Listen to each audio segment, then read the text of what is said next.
Most new solopreneurs skip their branding entirely or overthink it. Both are serious mistakes. Your business branding is not just a logo, it's something that sets you apart from your competitors. When you're solo, your brand is doing most of the work 24/7, even when you're not doing anything. Hi there, I'm BD Boogie, and we're going to go into the series of WordPress solopreneurship. And this first video is focused mainly on your site branding and your company branding.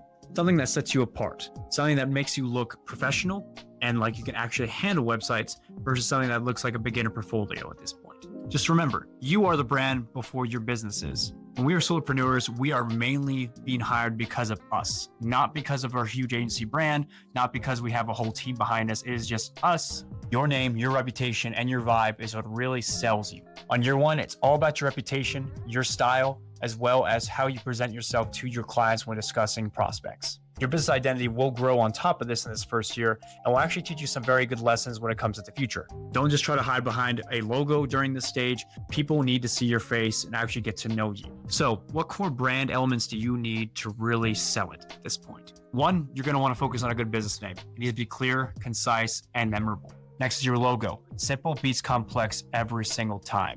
At least make it memorable and to the point where your branding and color scheme will match. Your color palette is also essential. Pick 2 to 3 main colors you want to utilize and spread that everywhere. Tone is essentially important. How you speak in emails, how you present yourself and your company. Do you sound very corporate or do you sound friendly?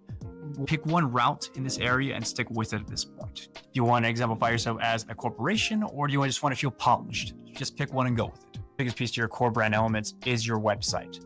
You need to make sure you have your portfolio easily accessible. Show off your work. Show that you're able to utilize and build websites with ease, as well as provide a proof of concept of your own design skills on your own site. If you don't even have a good website for yourself, how are your clients expecting you to actually do anything for their sites either? Now, keep in mind, consistency goes a long way. Making sure that your emails, your website, your brochures, your proposals, anything you send out that has your name behind it has this color scheme and this branding style attached to it to keep that consistency in place. It really brings an air of professionalism to your work, as well as shows the client that you're not just someone getting started at this point. If clients are seeing inconsistent branding elements in areas, that kind of builds an untrustworthiness with them in their mind. Even though it's subtle, it's still something that says, oh, maybe this guy doesn't really know what he's talking about at this point.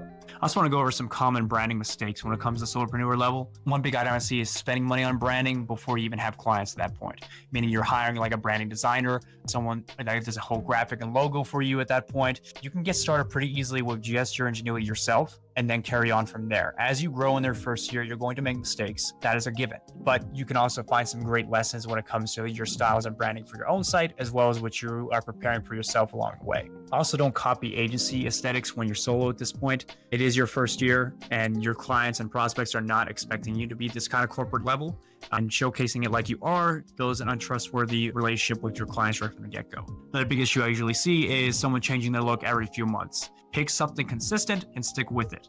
If you are changing your colors like a chameleon every single month, at that point, no one really knows what they're following. And if you're even the same brand or developer at that point, do not underestimate you yourself. Use your face. That's what people trust when it comes to this work.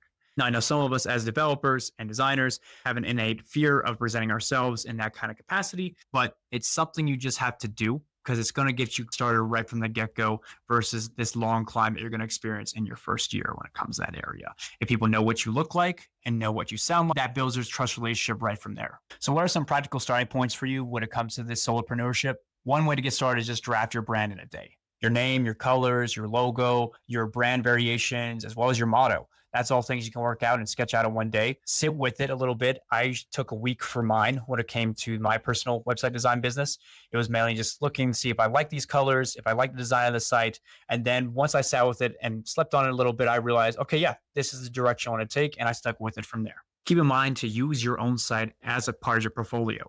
It's what people are really going to see on that first click. They're going to understand what design capabilities you have. Does this actually look professional? Is it coded well? Does it actually perform fast? These are all aspects people are going to be looking at when they look at your site in the first place. Your brand in year 3 is like very different from your brand in year 1. However, don't change your colors every few months here. It's mainly a yearly change when it comes to area 2. As you grow and get more experience, you're going to discover new techniques and new elements and skills utilized throughout your agency and your brand to really take home the bacon. I started out with a completely different color scheme in my first year. I was mainly a light blue, white, corporate, modern, minimalistic style. And I would instead, at now my 5th year in, at this point, it's now very dark themed, more neon style and colors to really give me a different appearance compared to my competitors at this point. Mainly it's about finding something you like as yourself as a brand and your business personality that's being brought to the web. Business personality is very essential when it comes to this area.